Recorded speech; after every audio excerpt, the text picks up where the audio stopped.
días, sean bienvenidos una vez más a esta su emisora Bendición 92.7 FM y su programa Cátedra Bíblica. Saludos a nuestros queridos hermanos, toda esta familia maravillosa de la fe. Vayan nuestros sinceros saludos en esta fresca mañana. Como todos los días, quienes tienen el especial agrado de servirles con mucho cariño en la gerencia general Oscar Rebolledo Fuentes, en los controles nuestro querido Dieguito Bogado, comiendo papita manito. Bueno, aquí ante estos micrófonos, Isabel Palacio y Henry Contreras, pastor de la Comunidad Apostólica Efesios 220, todo la dirección general de nuestra querida Mercedes Fuentes, cuando ya son las 6:10 de la mañana, allá, me dio por allá, pastor. Hoy 19 de diciembre ya, Cátedra Bíblica llega a ustedes gracias a la Comunidad Apostólica Efesios 220 y el Rinconcito de Mamá Rosa. Recordándoles que para la mensajería de texto tenemos el 0412-636-9658 y para llamada tenemos el 0239-992-5655. Buenos días, pastor, que el Señor le bendiga en esta mañana. Buenos días para todas y todos los que en esta mañana nos sintonizan. En el día viernes, gloria a Dios, y su programa Cátedra Bíblica, ya el último programa por esta semana, el día de hoy, gloria a Dios. Amén. Ya el próximo lunes estaremos nosotros desarrollando otros temas. Estos días hemos estado versando la temática sobre el Apocalipsis como un periodo introductorio al tema del libro y por la importancia que tiene la dimensión simbólica del mismo, el semeion, del que estuvimos hablando ayer. Nosotros el día de hoy quisiéramos, gloria a Dios, seguir tratando con respecto a este asunto un poquito más de cerca.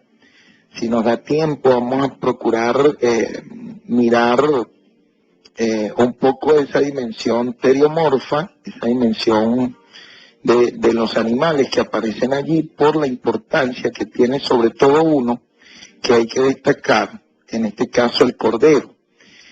Y la liturgia celestial que se va a dar allí en el capítulo 5. Si el tiempo nos lo permite, nosotros quisiéramos ver esa dimensión y eso allí por vía de ejemplo. Muy bien. Ayer estuvimos destacando esta estructura simbólica y cómo está organizada en el aspecto teriomorfo, del cual vamos a hacer referencia ahora, que tiene que ver con los animales y los símbolos que se van a aplicar referidos a ellos. La dimensión cosmológica, también muy importante, nos va a llevar a el tema de los cielos nuevos y tierra nueva, pero por supuesto que va a hacer referencia al sol, al mar, a la luna, a las estrellas, va a hacer referencia a dimensiones telúricas, es decir, terremotos, va a hacer referencia a muchos elementos tocantes al cosmos o la naturaleza. También nosotros vemos la dimensión aritmética, lo que tiene que ver con los números, la numerología, que se encuentra allí presente en el libro del Apocalipsis, el 7, las trompetas, toda la estructura que hay alrededor del número 7, otros números que se encuentran allí presentes como el 666, la moviéndola, alcanzar su propósito y su plenitud no es otra cosa que Dios. Pero es bien importante esa presencia activa de Dios empujando la historia y lo está haciendo desde el Cordero, y el Cordero a su vez está empujando toda la creación completa a alcanzar el propósito de Dios desde un clímax que solamente Él tiene y más nadie llega a tener, ni siquiera el mismo Dios llega a tenerlo. Es el clímax de la resurrección, porque ni siquiera el mismo Dios llega a compartir esto con el Cordero. El Cordero es el primogénito de entre los muertos. Obviamente, el principio de la resurrección jamás será aplicado a Dios, sí es aplicable al Cordero que murió y resucitó. Entonces, es bien interesante que de esta luz que va a ir irradiando, y ojalá y nos quede tiempo a nosotros para poderlo ver, esta luz de la resurrección va a ser innecesario el sol, va a ser innecesaria la luna, porque el Cordero va a ser el encargado de iluminar la nueva realidad. Esta dimensión de cielo nuevo, de tierra nueva, esta dimensión de la Jerusalén iglesia o la Jerusalén esposa, la Jerusalén novia, que se va a hacer presente, va a ser iluminada a partir de la realidad conocida como la resurrección. Ojalá y nos quede tiempo de poder probar algunas afirmaciones que hemos hecho de pasada. Muy bien, en el Apocalipsis encontramos un abanico terminológico referido a los animales, y estamos viendo esta dimensión teriomorfa. Encontramos este abanico, pues, terminológico, y voy a hacer referencia a algunos términos que están dirigidos a los animales. No menos amplio que el abanico que hace referencia al cosmos, donde, como les dije, se habla del cielo, de la tierra, de la novedad que pueden tener ellos, se habla del mar, del sol, de la luna, las estrellas, se habla de montañas, se habla pues de una dimensión muy global. Entonces, asimismo, en este aspecto teriomorfo, en este aspecto de los animales, el abanico terminológico es muy amplio y tiene mucho que comunicarnos. Nosotros por eso debemos estudiar esto. Se habla, por ejemplo, de esta dimensión de la naturaleza, de las acciones que realizan estos animales, y algunas de ellas no pueden ser constatadas ni concatenadas desde el punto de vista normal, que es la clave para nosotros determinar si algo debe o no debe ser simbólico. Se habla de animales, por ejemplo, se usa el término Zoá 20 veces. Es la palabra para animales. De cordero, que es el término arnión, término que nosotros le vamos a meter la lupa, si nos da tiempo, el término arnión se encuentra presente 29 veces, 29 veces. León, que sería el mismo término griego, león, 6 veces. De águila, término aetos, se encuentra 3 veces. De langostas, término sería acribes, se encuentra 2 veces. Dragón, cuyo término sería dracón, 13 veces. Las únicas, por cierto, en todo el Nuevo Testamento. De monstruo o bestia, término terión, 38 veces. Mire usted lo activa que está la bestia aquí, en este libro. 38 veces. Compite con el arnión, con el cordero. Fíjese usted, cosas a las que nosotros no le hemos metido la lupa, pues, y es necesario que nosotros podamos verla. Arnión, repito, bestia, 38 veces. Caballo, cuyo término es hipos, de donde la palabra hipocampo o hipódromo, 16 veces. También tiene una actividad frecuente. Ranas, cuyo término es batros, 1 vez. Escorpiones, escorpios, sería el término 3 veces. Serpiente, cuyo término es ofís, 5 veces. Perro, cuyo término es caón, aquí, de donde viene la palabra can, 1 vez.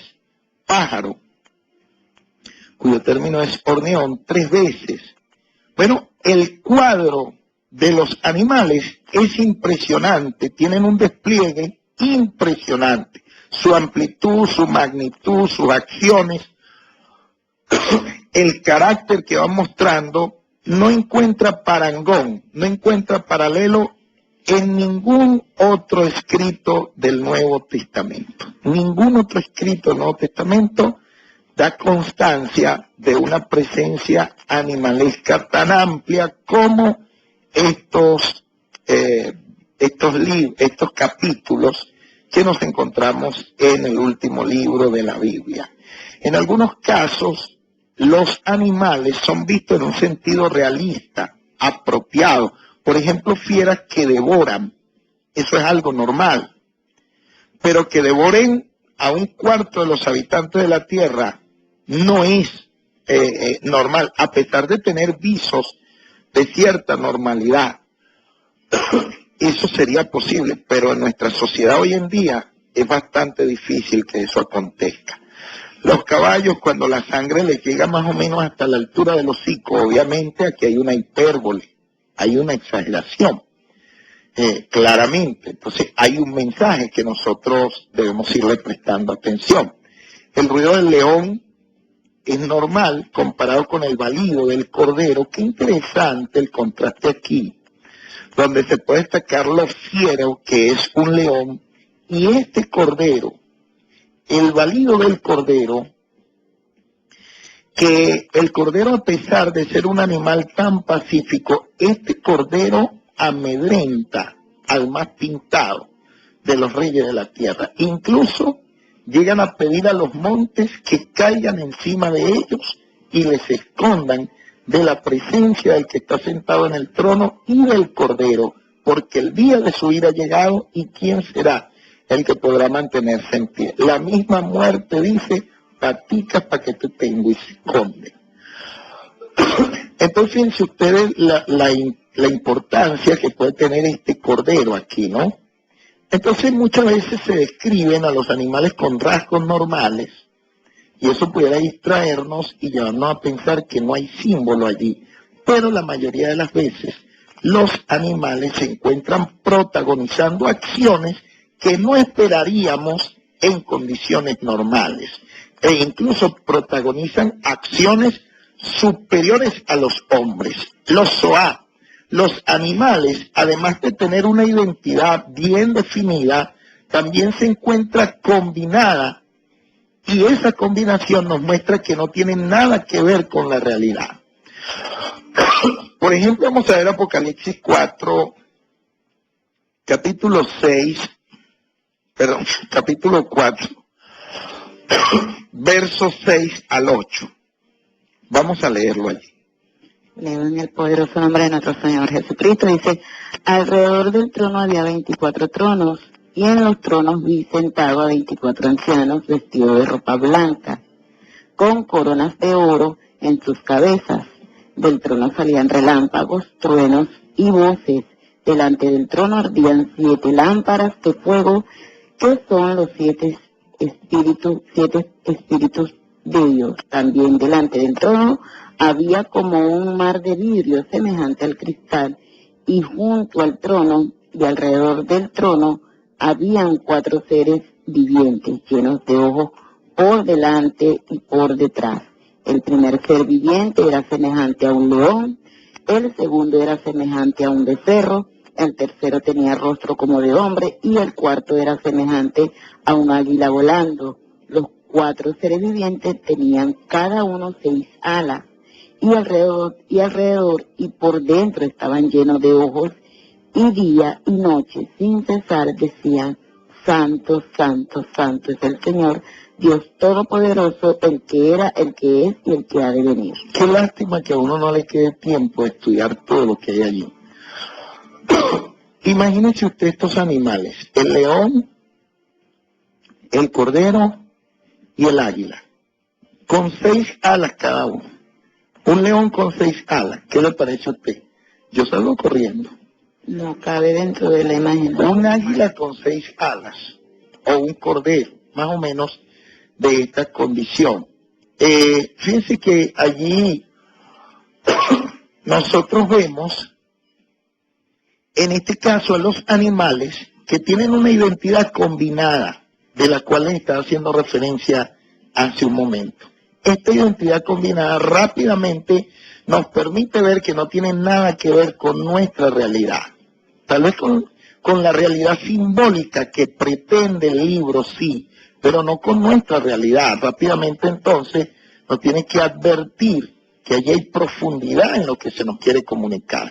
Estos animales, fíjense, no solamente tienen una identidad combinada, que no encajan con nuestra experiencia cotidiana, que no encajan con la experiencia suya frente a un león, un águila o un cordero, sino que además de ejercer una identidad combinada, ellos ejercen funciones doxológicas. Son capaces de una doxa, de una doxología. Son capaces de dar gloria al que está sentado en el trono. Fíjese usted, esta dimensión litúrgica,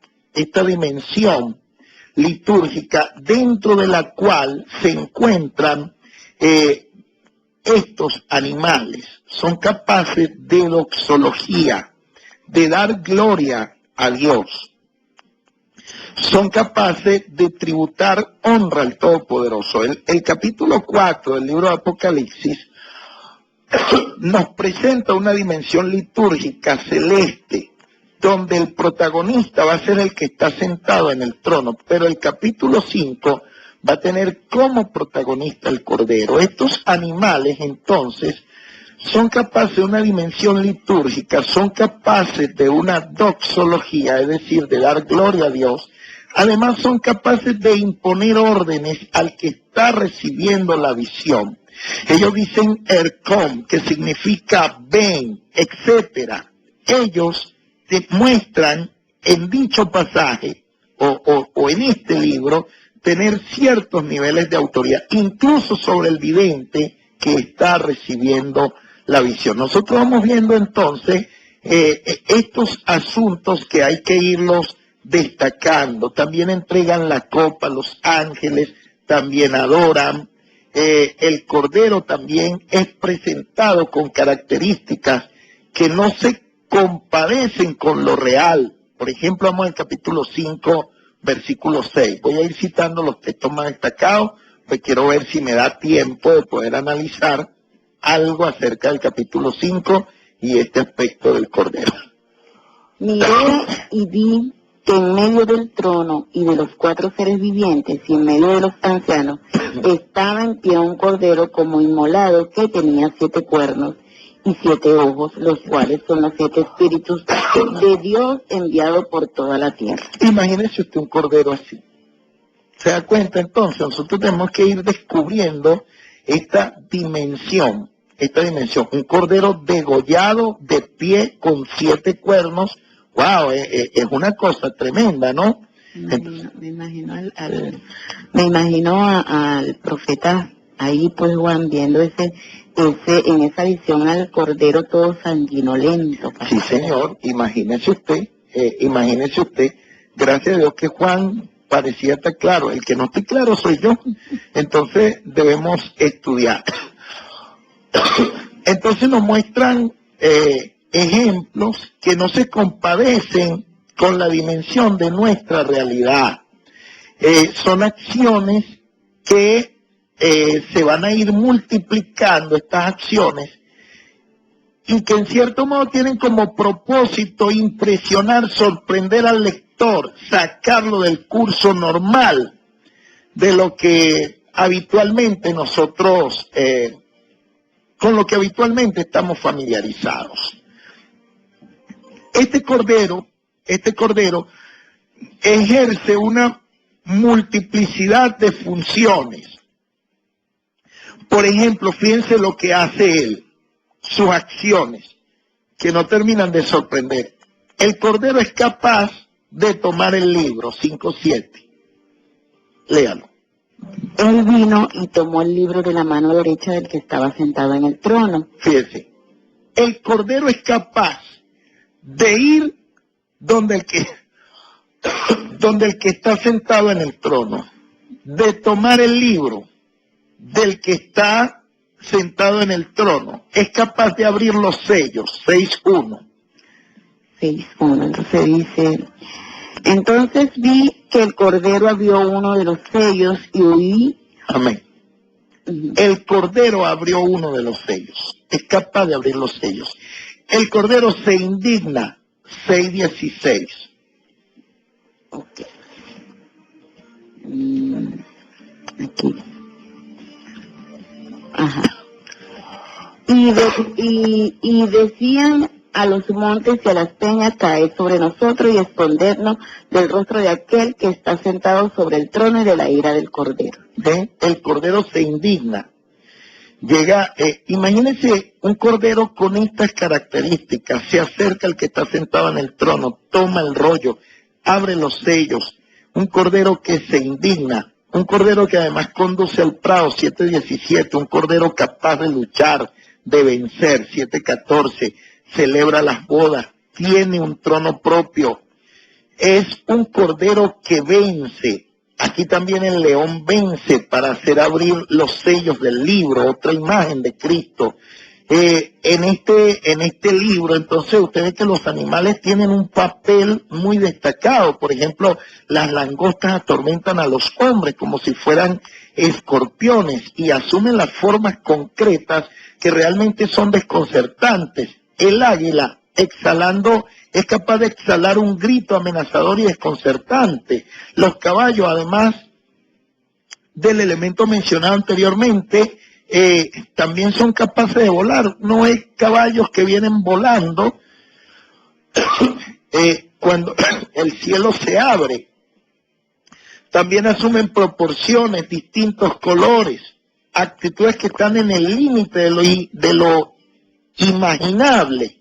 El dragón y la segunda bestia, además de tener una identidad nefasta que sobrepasa toda presentación humana, llevan a cabo acciones igualmente desconcertantes, malas. El dragón arrastra incluso las estrellas contra la tierra, combate en el cielo.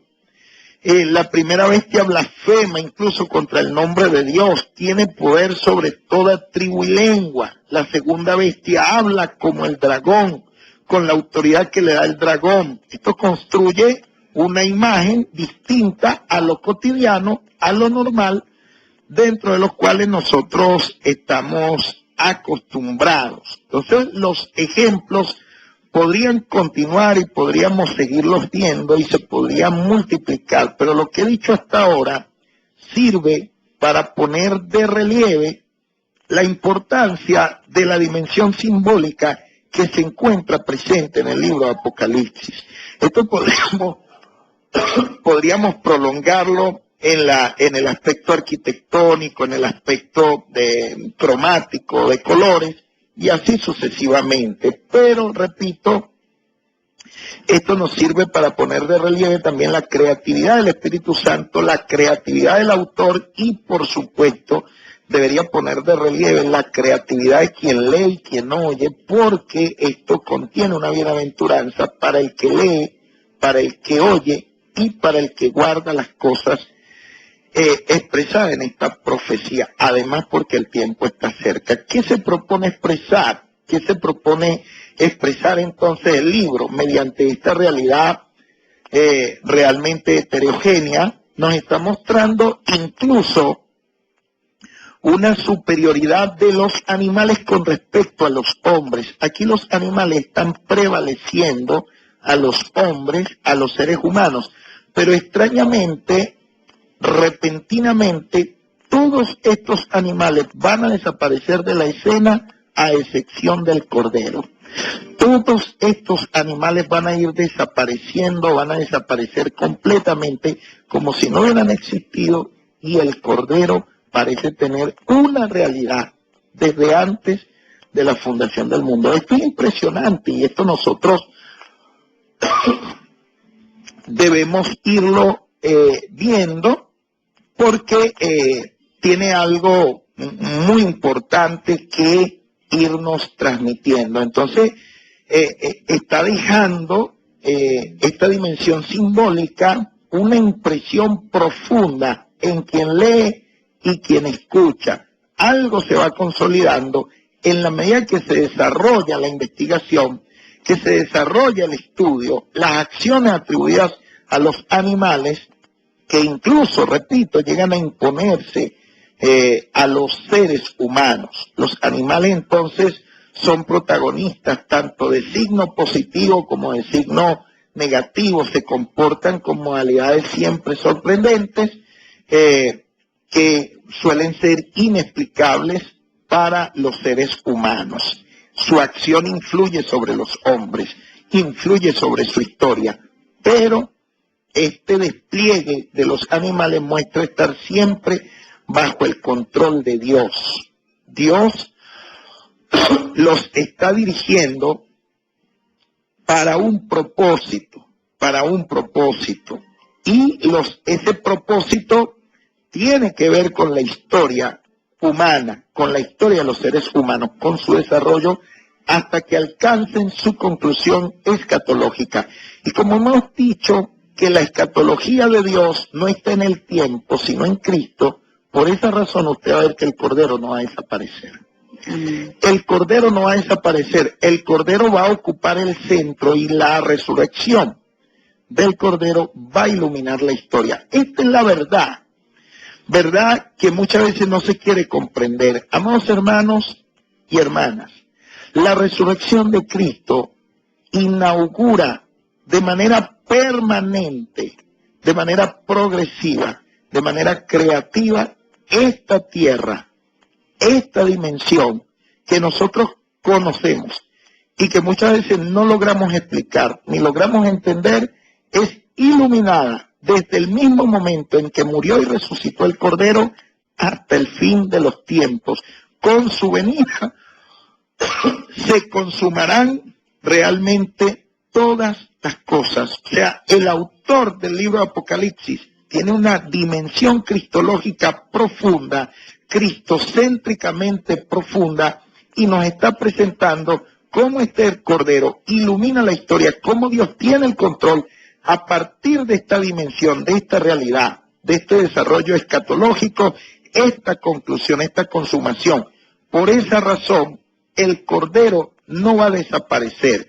Fíjense, en esta Jerusalén celestial habrían desaparecido todos los animales, solo va a quedar en posición central y no marginal el arnión, es decir, el Cordero,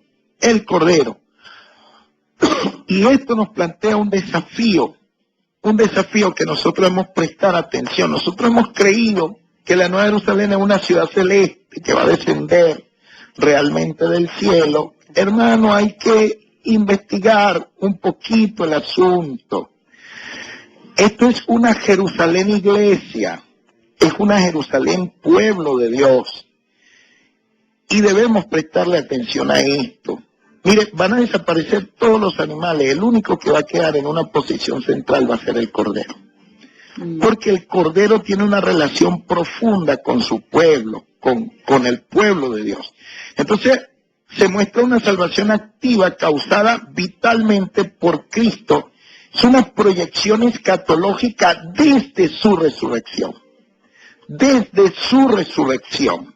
Entonces, debemos nosotros ir mirando esto, el significado que tiene para la historia, que tiene para el mundo, que tiene para el pueblo de Dios, que tiene para esa nueva Jerusalén, esta dimensión del Cordero resucitado. Cristo resucitado expresa, desarrolla, lleva al clímax de modo fiel, se presenta entonces esta actividad atribuida a Cristo resucitado en el desarrollo de lo que es historia de la salvación. La humanidad empieza en Dios, la creación empieza en Dios, no termina en destrucción, ni en tragedia, ni en desgracia, termina en el proyecto de Dios que es para salvación.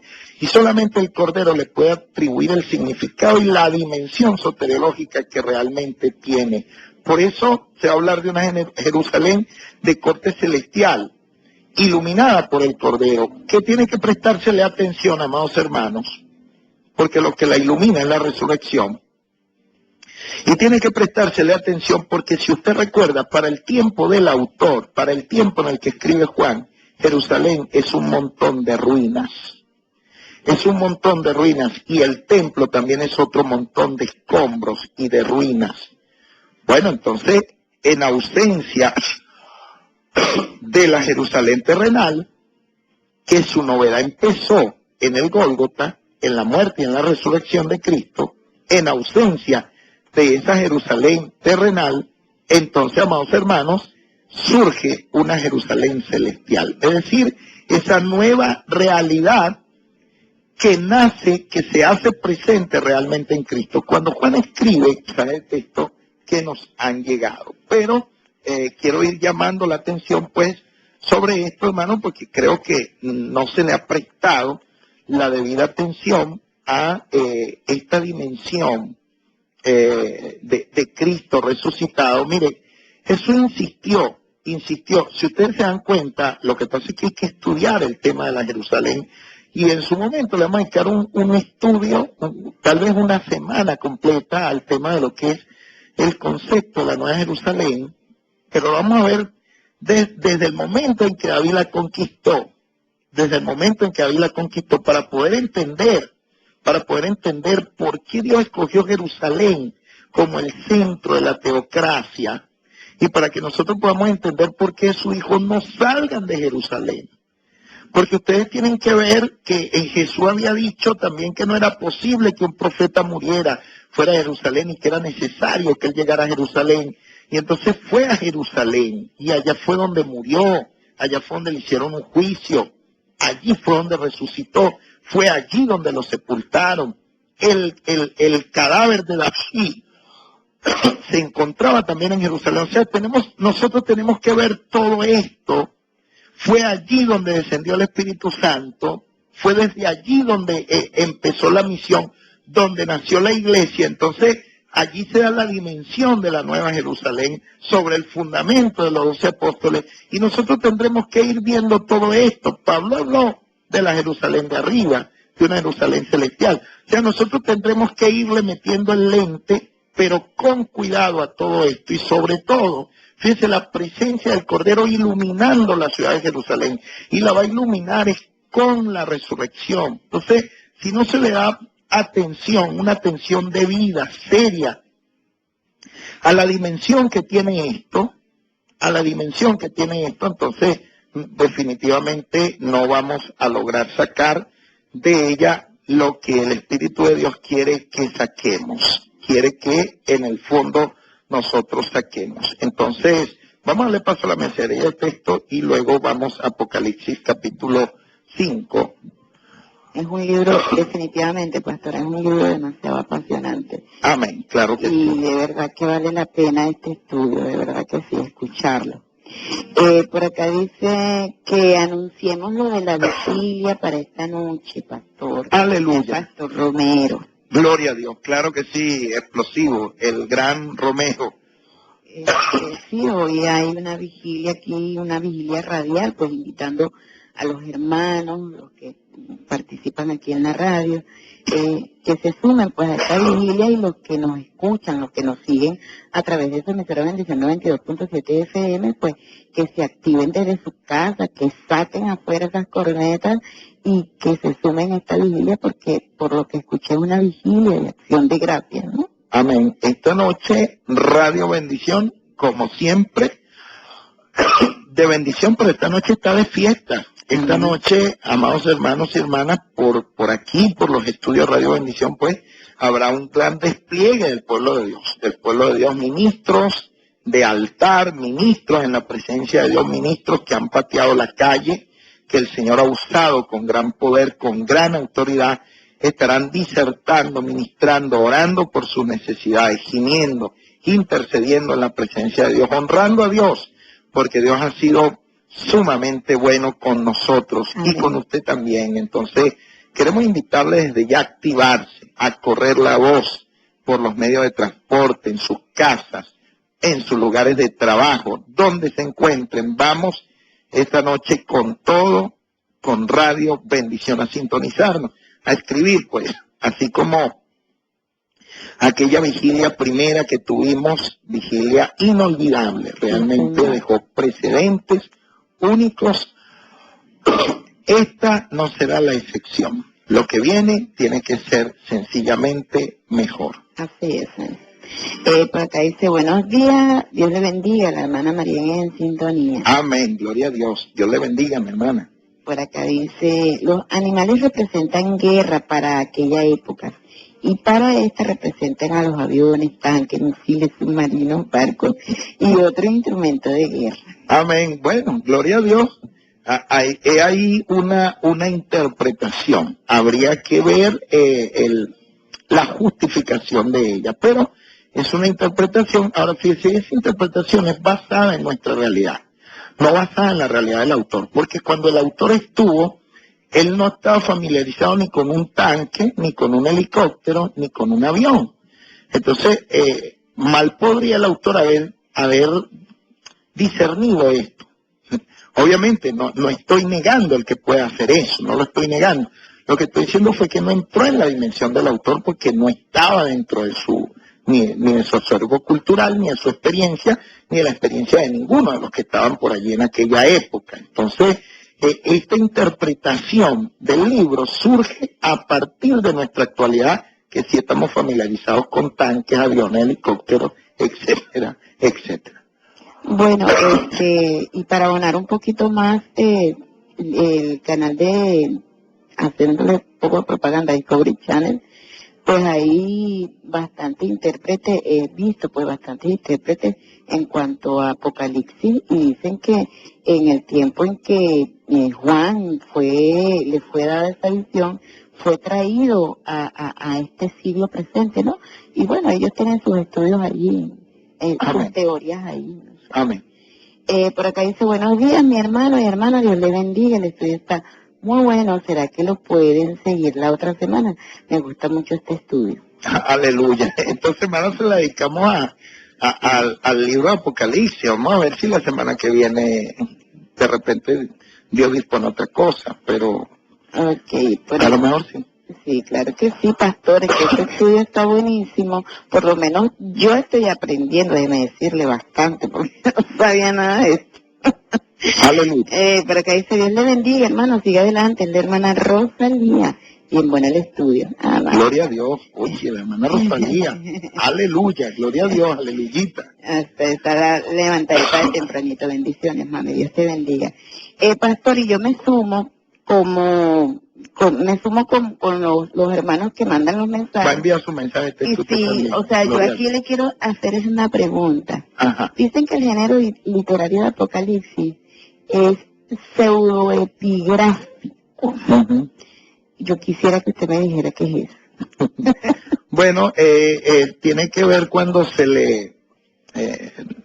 propiamente es el género apocalíptico, y el género apocalíptico lo han jerarquizado dentro del género apocalíptico, y el género apocalíptico presenta ciertas características para poderlo incluir dentro de ese cuerpo literario. ¿Cuáles son esas características? Tiene que ver algo así, algo como lo siguiente. Por ejemplo, usted como iniciadora de algo, de un movimiento, usted lo empezó, y en vida suya usted tuvo discípulos, seguidoras. En su ausencia física, cuando ya usted no está, otros toman el testigo y escriben ahora en su nombre. Okay. Escriben el nombre suyo como si fuese usted, como si se tratara de usted. Es decir, yo como discípulo suyo escribo, y lo que escribo atribuyo la autoría no a mí, porque a mí nadie me conoce, sino que se la atribuyo a usted. Entonces, así lo que yo estoy escribiendo se puede conservar y se puede estudiar, entendiendo que no se trata de mí, sino que yo simplemente estoy continuando su pensamiento. Lo conocí tanto, estoy tan familiarizado con su pensamiento, que usted lo puede, que yo lo puedo continuar. Esa es la pseudonimia. Eso ha sido llamado también de otra manera, que en este momento no lo recuerdo, pero tiene que ver básicamente con esto. Entonces podríamos decir que el apóstol Juan no pudo haber escrito Apocalipsis. Esa es una buena pregunta. Hay una...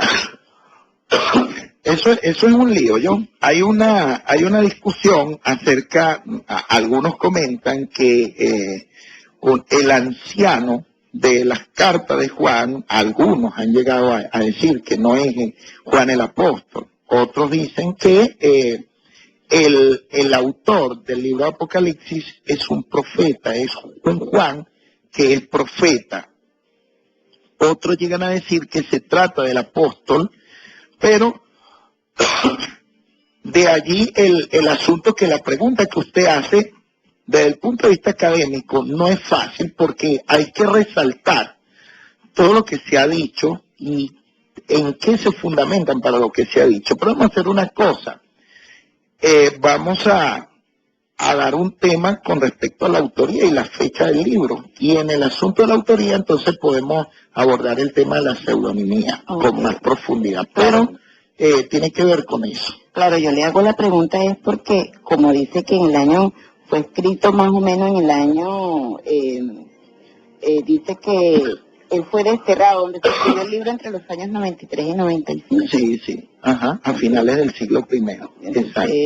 Me imagino, entonces la edad del anciano. Sí, o sea, tiene ciertos visos de veracidad. Yo quisiera creer que el autor es Juan, efectivamente el apóstol, si era el más joven de ellos, si los textos bíblicos no registran su muerte, si se registra algo que dijo Jesús, si quiero que él quede hasta que yo venga que a ti, o sea, si se van registrando todo ese tipo de cosas, si la tradición le atribuye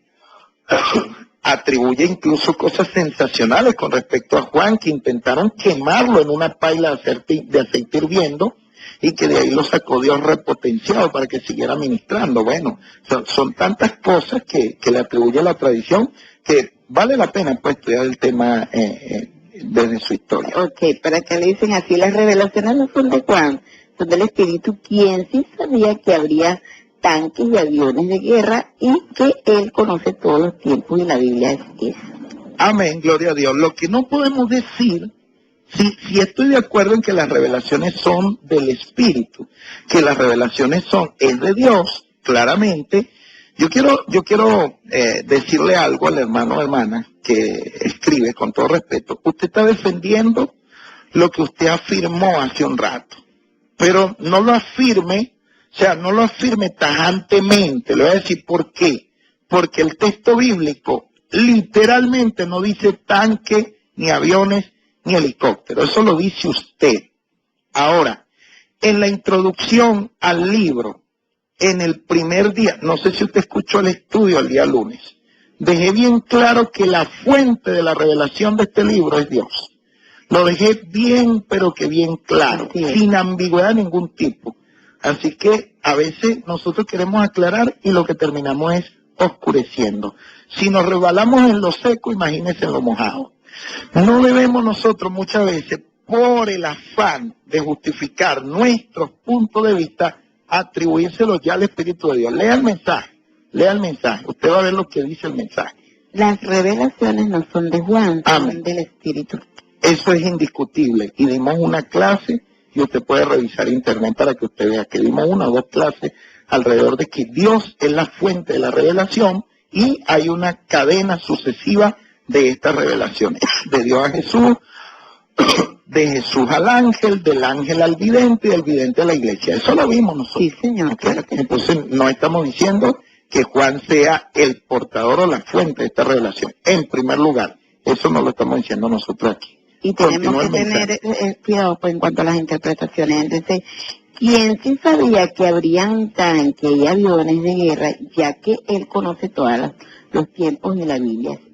Amén. Ahora, fíjense usted, quien sí sabía que habían tanques y aviones de guerra era el Señor, pero Juan no lo reflejó, ni el Espíritu de Dios ahí dijo, esto significa tanques o aviones, no. Eso lo está diciendo usted.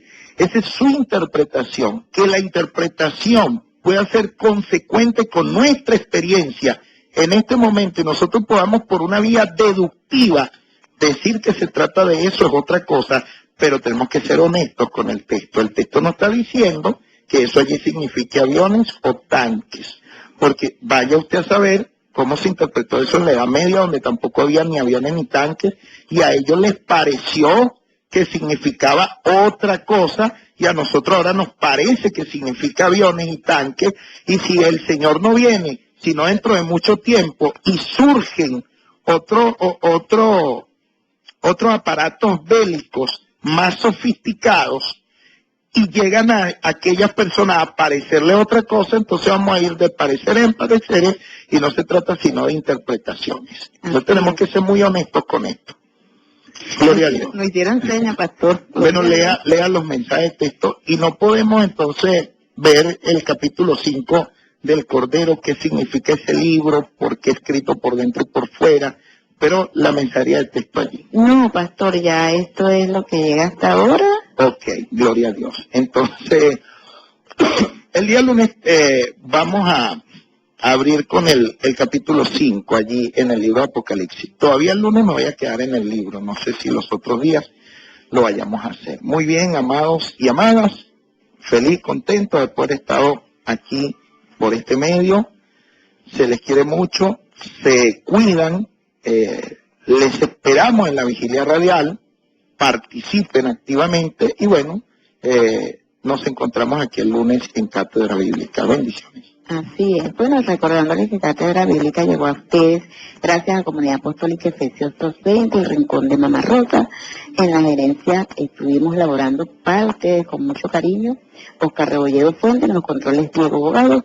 Ante estos micrófonos, sus servidores Isabel Palacio y Henry Cotrera, pastor de la Comunidad Apostólica Efesios 2:20, todo a la dirección general de nuestra querida Mercedes Fuentes. Se les quiere. Chao, chao, hasta el lunes.